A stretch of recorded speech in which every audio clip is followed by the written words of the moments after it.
The sun beat down on the asphalt, making the air shimmer with heat. General Thaddeus Roane stepped out of his car, the metallic click of the door echoing in the nearly empty gas station. He adjusted his cap, the insignia gleaming, and walked toward the convenience store. Inside, the fluorescent lights buzzed overhead. The clerk glanced up, offering a nod. Roane returned it, grabbing a bottle of water from the cooler. As he approached the counter, the door swung open behind him. "Sir, can I see some ID?" Roane turned to face the voice. A young officer, badge gleaming, stood with a hand on his holster. "Is there a problem, officer? We've had reports of suspicious activity in the area. Need to verify your identity." Roane reached into his pocket, slowly pulling out his military ID. The officer snatched it, eyes scanning. "General Roane," he read aloud, skepticism in his voice. "That's correct." The officer's radio crackled. He stepped aside, speaking in hushed tones. Roane waited, the tension thickening. Minutes passed. The officer returned, handing back the ID. "You're free to go." Roane nodded, exiting the store. As he reached his car, he noticed another man watching from across the lot. Deputy Conrad Vess, a familiar face from years past. Vess approached, offering a nod. "General." "Deputy." "Saw the whole thing. Uncalled for." Roane sighed. "It's becoming a pattern." Vess glanced around. "Mind if I have a word?" They moved to a quieter corner. "That officer," Vess began, "he's new. Eager. But that doesn't excuse profiling." Roane nodded. "It's not about one officer. It's systemic." Vess hesitated. "Would you be willing to speak at the Veterans Center next Friday? Share your experience?" Roane considered. "I'll think about it." The week passed quickly. Friday arrived. The Veterans Center buzzed with anticipation. Roane stood near the window, no notes, no script. "I didn't plan on being the face of anything," he began. "But something happened in that parking lot that wasn't about me. It was about all the people who don't have cameras recording when they're misjudged." The room fell silent, the weight of his words settling. "If you serve your country, you don't do it for praise. You do it because it matters. Because people matter." He paused, scanning the room. "And if we forget that, if we let fear and pride run the show, we lose more than dignity. We lose each other." No one clapped. Not out of disrespect, but because the truth hung heavy. Later that day, Vess received a call from the state's Office of Police Standards. They were organizing a leadership panel to address profiling and misconduct. They wanted him to be part of it. "You willing to speak to a room full of cops?" the liaison asked. Vess didn't hesitate. "If they're willing to listen." Meanwhile, Officer Cray had gone silent. No media appearances. His union refused interviews. He was suspended without pay, awaiting a court date. The community moved on, but not completely. At a local diner, someone taped a photo of Roane in uniform next to the counter. No caption needed. Back at the Veterans Center, a young vet named Calvin began volunteering weekly. "That day at the gas station changed something for me," he told Roane. "Made me want to stand taller." Roane patted his back. "Then make sure you're standing for the right things." But the story didn't end there. What happened in that parking lot planted a seed, and what they did with it would define what came next. If you're enjoying this so far, make sure to hit that subscribe button. It really helps us grow and lets us keep bringing you more content like this. Plus, you won't want to miss what we have coming next. Trust me, it's going to be good. The room remained silent after General Thaddeus Roane's speech. The weight of his words lingered, pressing down on everyone present. Deputy Conrad Vess stood at the back, arms crossed, his mind racing. He had seen many things in his career, but this was different. Later that evening, Vess sat in his office, the dim light casting long shadows. He replayed the incident at the gas station in his mind, each detail sharper than before. Something didn't add up. He pulled out his notebook, jotting down observations. Officer Cray's immediate suspicion. Lack of proper protocol. The missing bodycam footage. He picked up the phone, dialing internal affairs. "I need to report a discrepancy," he said. The following morning, Roane received an anonymous envelope. Inside was a USB drive labeled Truth. He plugged it into his laptop, a video file opening. The footage showed a different angle of the gas station incident, captured by a nearby security camera. It revealed Officer Cray receiving a call moments before approaching Roane. The audio was muffled, but a voice could be heard saying, "He's here. Make the stop." Roane's heart pounded. This wasn't a random act of profiling, it was orchestrated. He forwarded the video to Vess, who responded immediately. "We need to dig deeper," Vess said. Together, they began to unravel a web of corruption. They discovered that several officers, including Cray, were part of a clandestine group within the department, targeting individuals based on false intelligence. The group's motive remained unclear, but their actions were systematic and deliberate. As they delved further, threats began to surface. Roane received anonymous messages warning him to stop his investigation. Vess's car was vandalized, a clear message to back off. Undeterred, they pressed on. They uncovered documents linking the group to higher-ups in the department, suggesting a cover-up of misconduct cases. The evidence was damning. Just as they prepared to go public, Vess received a call. "We have a problem," the voice said. "The evidence has been compromised." They rushed to the secure location where the documents were stored, only to find the place ransacked, files missing. A single note remained. "You were warned." The room was wrecked. File cabinets yanked open, drawers dumped out. The hum of a busted fluorescent light flickered overhead as Deputy Conrad Vess stepped across the scattered pages. General Thaddeus Roane stood behind him, fists clenched. The documents were gone. The hard drives too. And that note, "You were warned," sat on top of an overturned chair like a signature. Vess bent down, picked it up. No fingerprints. He already knew. "They moved fast," he muttered. Roane didn't speak. His eyes scanned the chaos with a soldier's focus. Not panic. Not fear. Calculation. "They knew exactly what to hit," Vess said. "Nothing else touched. Just the evidence." Roane nodded once. "Which means it was someone on the inside. High up." There was no more room for doubt. This wasn't just about a rogue officer or a bad stop. This was coordinated. Protected. They left the scene quietly, slipping out the back. No sirens. No reports. Not yet. Back at the Veteran Center, the atmosphere had shifted. People were nervous. Calvin, the young vet who'd started volunteering, approached Roane at the door. "You okay?" he asked. Roane gave a tight nod. "Stay alert, Calvin. If anything seems off, you call Deputy Vess. Not the local precinct. Understand?" Calvin hesitated, then nodded. "Yes, sir." Roane walked inside. He wasn't looking for comfort. He was checking exits, windows, thinking like a soldier again. Because this was no longer a civic issue. It was tactical. That night, Vess drove out to the edge of town where an old contact lived, Raven Teller, a disgraced former forensic tech who now fixed phones and restored corrupted data for cash. Vess pulled up to the trailer. "You brought me work or trouble?" Raven asked before the deputy even got out of the car. "Same thing tonight," Vess replied. He handed her the backup copy of the gas station video, the one the department didn't know existed. "I need everything," he said. "Clean audio, enhanced image, timestamps matched." Raven raised an eyebrow. "Who you trying to bury?" Vess didn't answer. He didn't need to.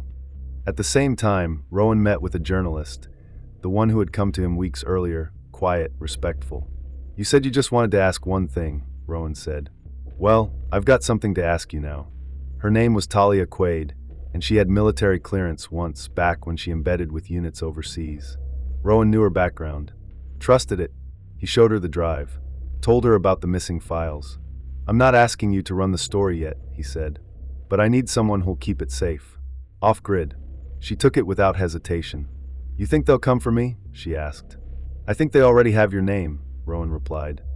3 days passed. Raven called. "I cleaned it up," she said. "That voice on the call. I recognized it." She paused. "You might want to sit down." Vess didn't. "Who?" She sent the file. The voice was clearer now. Calm. Authoritative. "We've got eyes on the target. Make the stop. Proceed clean." Vess felt it in his gut before he heard the name. It was Captain Murren Vaughn, one of the highest-ranking officers in the department. Decorated. Untouchable. The one who had vouched for Cray after the gas station incident. The one who had blocked Vess's first complaint from advancing to internal affairs. "Jesus," Vess whispered. The rabbit hole had turned into a sinkhole. Vess met Roane at a quiet trailhead outside town. He gave the order, Vess said. Roane didn't flinch. And now we know why Cray was so sure. Why he kept pressing, even when it made no sense. He thought he was protected, Vess said. Roane nodded. Because he was. They stared at the woods ahead. Somewhere in there was a path forward. They just hadn't seen it yet. Meanwhile, word was spreading. A leak. Not to the press, but within the department. Officers who had attended Vess's training sessions started getting anonymous texts. Snippets of the video. the audio file, the call logs, all leading back to Captain Vaughn. Some dismissed it, but some didn't. One young officer, Elena Driggs, showed up at Vess's door. "I think they're watching me," she said. I asked questions about Vaughn at roll call. Got pulled aside after. Vess let her in, gave her water, told her the truth. This is bigger than a bad arrest. Bigger than one department. "Then why hasn't the Fed stepped in?" she asked. "They will," Rowan said from the hallway. "Once we force their hand." That night, Talia called Rowan. Her voice was shaking.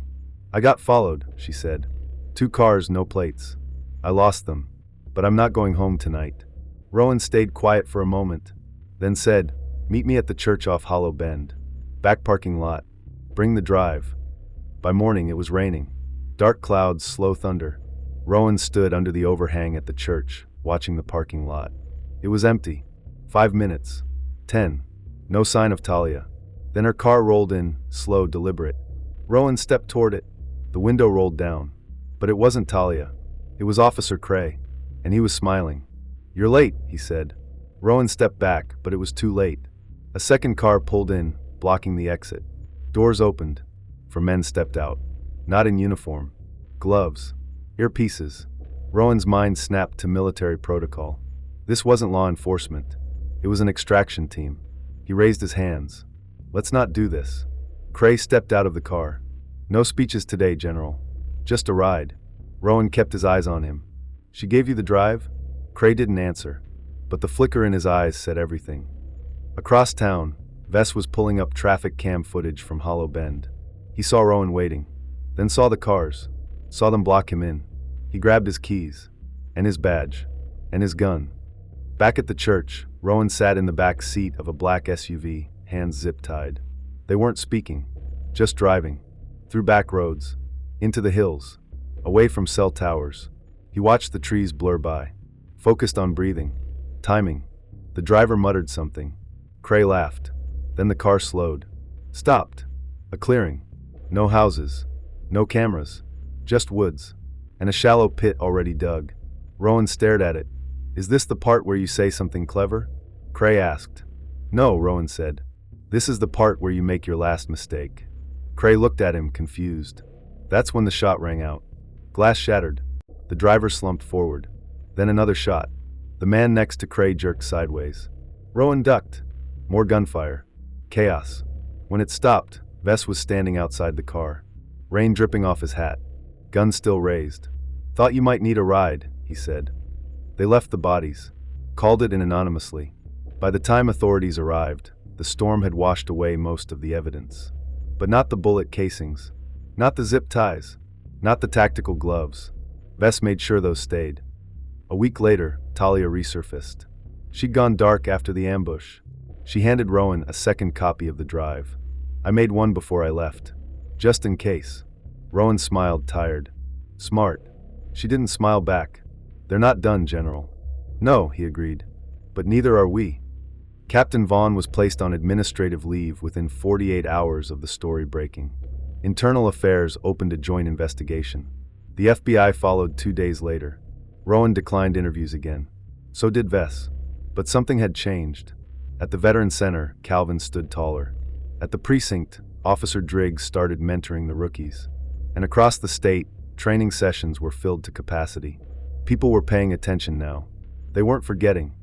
Still, late at night, Rowan sat by the window of his small apartment, watching the street. Waiting. Because part of him knew it wasn't over.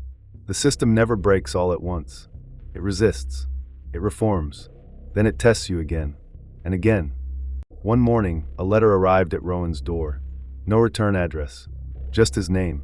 Inside was a single sheet of paper. Typed. No greeting. No sign-off. Just 5 words. "You pulled the wrong thread." Rowan folded the letter. Placed it in a drawer. Then picked up his phone. "Vess," he said. "It's starting again." The memory stick was real. That much was clear. What it held, though, what it meant, was still a breath held too long. By the time Rowan, Vess, and Edgewood returned to the car, night had fully descended over Langston County. Rain started again, soft but steady. The kind that seems to hush the world around it. Edgewood clutched the drive in her hand like it might vanish if she loosened her grip. They didn't speak much on the ride back. Back at the motel, Rowan set up his old Army-issue laptop. He didn't trust the cloud. Vess sat by the door, hand near his sidearm. Edgewood paced, biting the inside of her cheek. Rowan loaded the files. Folders bloomed across the screen. Dozens of them. Dates, names, video files, scanned forms. A hidden web of reports that never made it past internal memos. Dashcam footage with audio stripped. Incident logs marked classified by review board. Some marked only by initials, but one folder chilled them all, Project Halberd. Vess leaned in. What the hell is that? Edgewood clicked before Rowan could stop her. It was footage. From inside the county training center. Not the usual footage, the kind used for PR, showing officers running drills, helping kids, hosting barbecues. No, these clips were something else.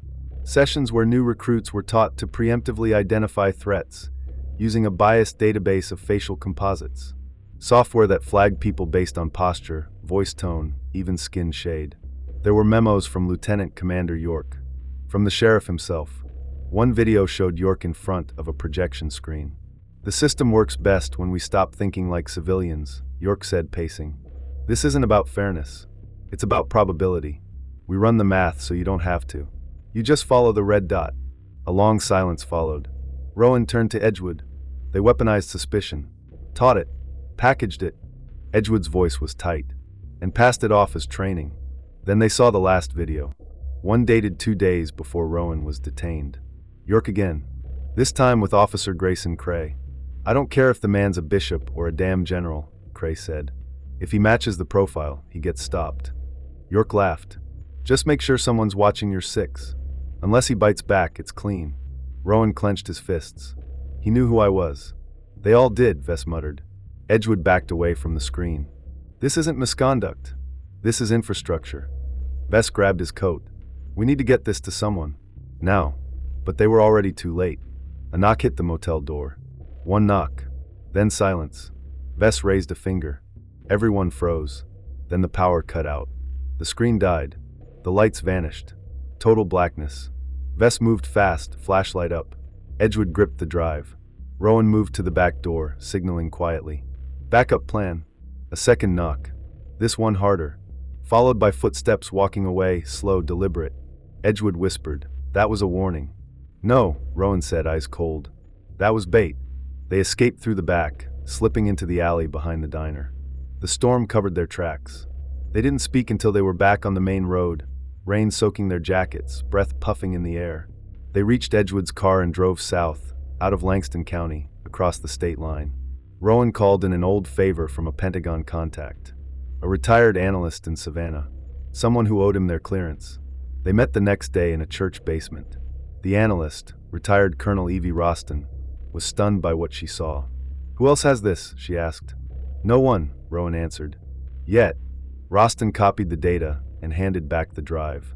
You're holding a match over a powder keg. If you leak this, you'll burn people you don't even know exist. Then maybe it's time they felt some heat. Roston nodded slowly.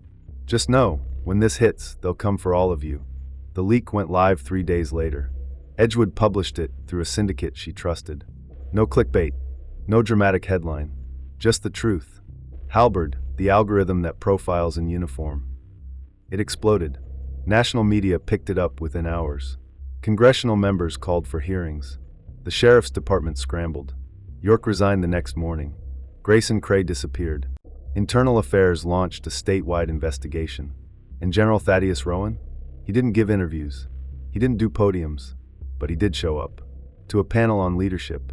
To a youth ROTC class.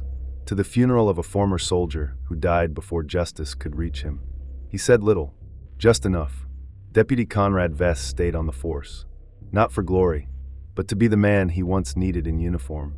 He was promoted quietly, and more than once other departments requested his insight on reform. Edgewood kept reporting. She won awards but never bragged. Her name was whispered in rooms where truth still mattered. And then, one night, a letter arrived at Rowan's small home outside Belwyn. No return address. Inside, one photo. Cray in cuffs. Being led away. Eyes downcast. No press around. Just a timestamp and one line on the back. He saw himself.